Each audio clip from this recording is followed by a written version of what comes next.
Good morning, dear students. Welcome back. Dear students, today we are going to begin our lessons for the third semester. In history, there are 3 lessons for your third semester. 1 lesson from history and 2 lessons from civics. So the history lesson is from Chapter-7, the Great Uprising of 1857, and 2 civics. Okay, so today we are going to discuss about the Chapter-7 on the topic the Great Uprising of 1857.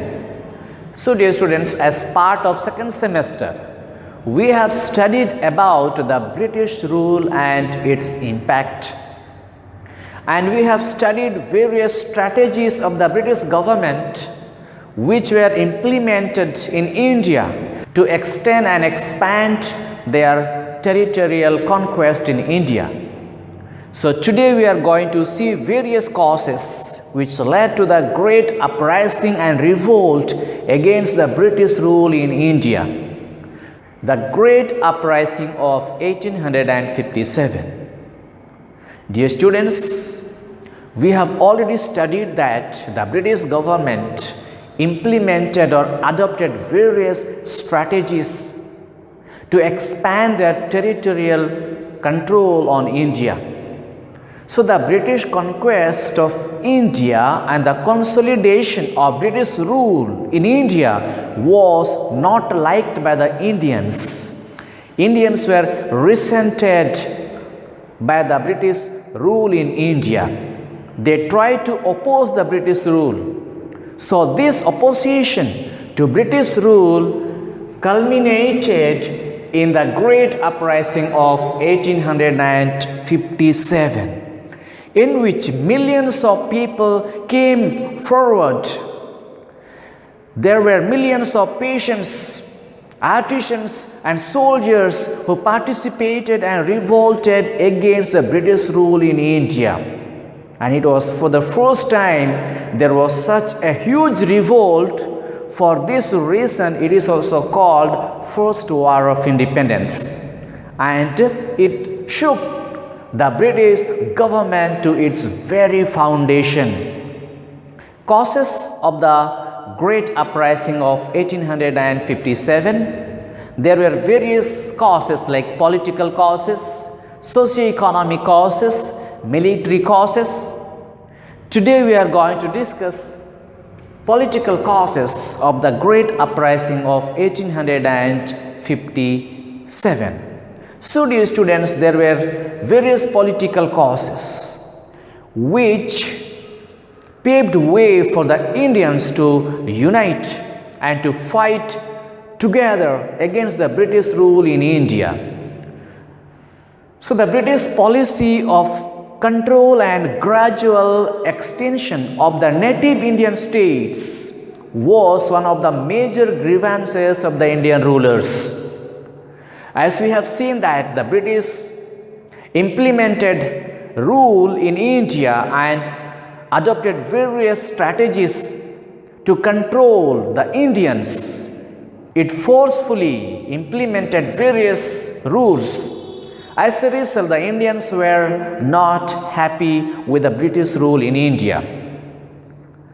After the Battle of Plassey, the East India Company's territorial power increased rapidly, and the English East India Company went on expanding its territory and had control on India's political and economic aspects. So the British tried to expand their political power in India by outright wars. The British fought wars with the Indian rulers and defeated them and annexed their territory into the British rule. And again they followed the policy of subsidiary alliance. They followed the system of subsidiary alliance through which many Indian kingdoms came under the control of the British government.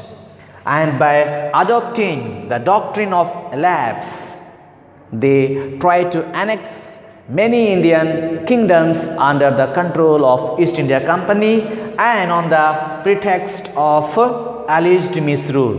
Dear students, we have seen that all these were the various types of strategies that the British government followed to expand their political powers in India. Mainly it was by wars and by system of subsidiary alliance and by adopting the doctrine of lapse and on the pretext of alleged misrule. These were the important strategies of the British government to expand their political powers in India.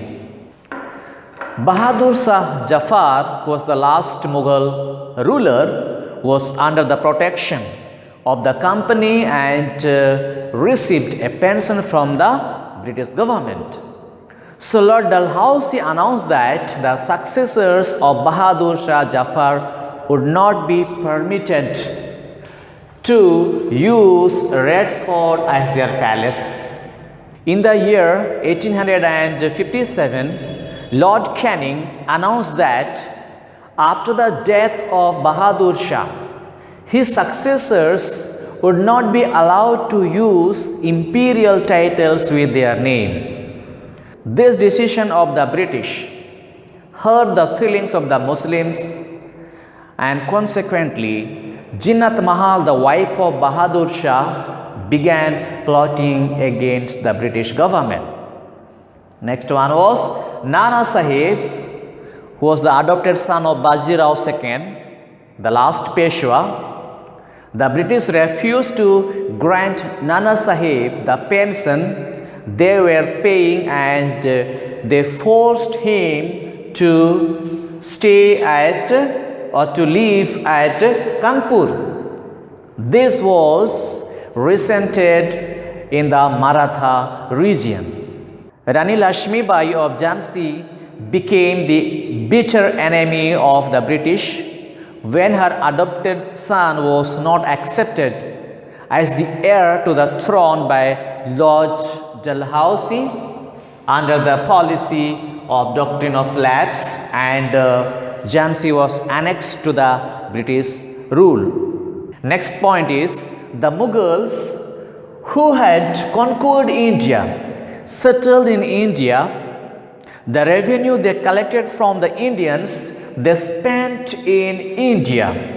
So it was the experience of the Indian that the Mughals, who had conquered India, settled in India, and the revenue they collected from the Indians they spent in India.